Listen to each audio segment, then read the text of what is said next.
Hi everyone, it's Marieta. Thanks a lot for tuning in. In this video, I want to give you reasons for E2 investor visa denial. Stick around. Coming up. Alright, if you're new here, welcome. Make sure to subscribe, hit that bell so you are notified when I release new content. And let's dive deeper in today's topic, reasons of denial for E2 investor visa. So if you are an investor, aspiring investor, someone who is thinking to apply for E2 visa, you are an entrepreneur, business owner that is expanding to the United States, you want to start your business, invest substantial amount of capital, you're probably wondering what is the chance of approval? Because obviously you are investing funds, you are investing substantial amount of capital. The last thing you want is to actually invest, put your money at risk, and then get your E2 visa denial. So in this video, I want to break down the most common reasons for denial and how you can actually avoid it. So number one is actually lack of evidence that is actually establishing the legal source of your funds. Make sure to actually provide sufficient evidence to support the claim that your funds are coming from legal source. Now, any kind of source that is legal can be used for E2 visa purposes. For example, if you get a loan, make sure you do have secure personal loan. Number two, if you are using E2 visa funds as a gift, make sure to actually establish by evidence that this was actual gift. If you're using as an inheritance, make sure to establish by evidence that the E2 visa funds came as an inheritance, and so on. So again, comes down to proper evidence that is attached to your application.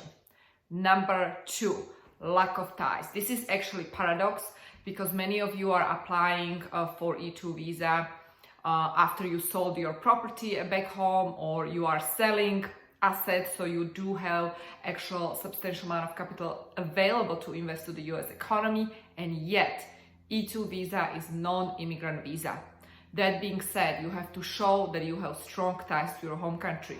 All right. So even though you are selling everything back home, even though you are bringing money, investment to the US economy and you're starting new business, still it's non-immigrant visa category, and therefore you need to show ties to your home country. In other words, intention to return back home after you're done with business in the United States.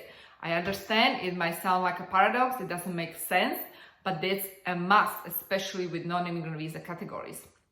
So that's number two. Number three, if you're someone who is not already established entrepreneur and you don't really know much about business, this could be a reason for denial.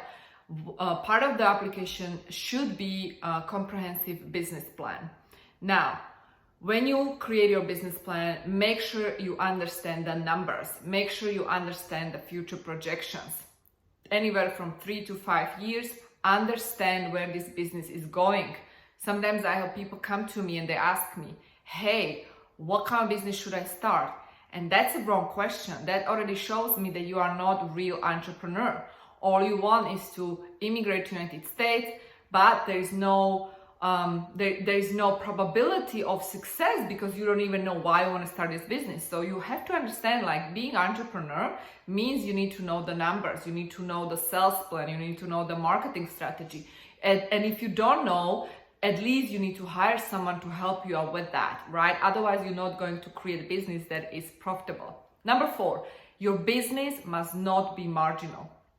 Marginality requirement is very important in this sense because it's not enough to just invest. Many E2 visa entrepreneurs, investors, they think if they wire funds to the US account, substantial amount of capital, they start a business, they incorporate, they invest, they put the money at risk. They are at risk as an E2 investor. They're meeting the requirements. There is another requirement, which is the marginality. So marginality means that your business must not be marginal.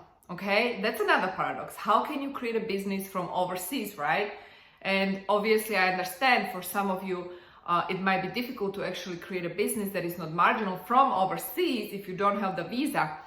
And reason is that you have to show that the business is profitable. In other words, your business must be producing profit. Your business must be making money to support you and your family, and it must be doing well. In other words, if you, for example, live in areas such as Los Angeles, the rent is high, and your business is actually marginal because it's producing less than minimum living expenses of you and your family, guess what? Your visa application will not be approved because the business is marginal. So keep this in mind. We are actually building real businesses. We are not just building E2 visa application. We are building business that is profitable, making you money, and is making impact and influence. And there is a potential that you can hire additional people. Keep in mind, there is no requirement with E2 visa to hire anybody. It's not EB5. Many people are mistaking E2 with EB5. And again, E2 is not immigrant visa category. There is no requirement to hire anybody. However, I highly and strongly recommend that you focus on business growth, because this needs to be something you take care of before you even apply, unless you want to risk it, and then you are risking the denial. And once your application is denied, then of course you can apply again, but you don't want to be there. You don't want to be in a situation of denial.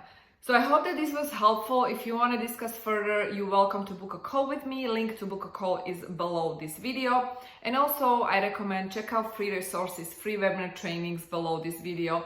They're going to teach you how you apply for E2 visa, everything you need to know. And if you're new to my channel, make sure to subscribe, hit that bell, support my channel by liking and sharing my videos, and I will talk to you soon. Bye-bye.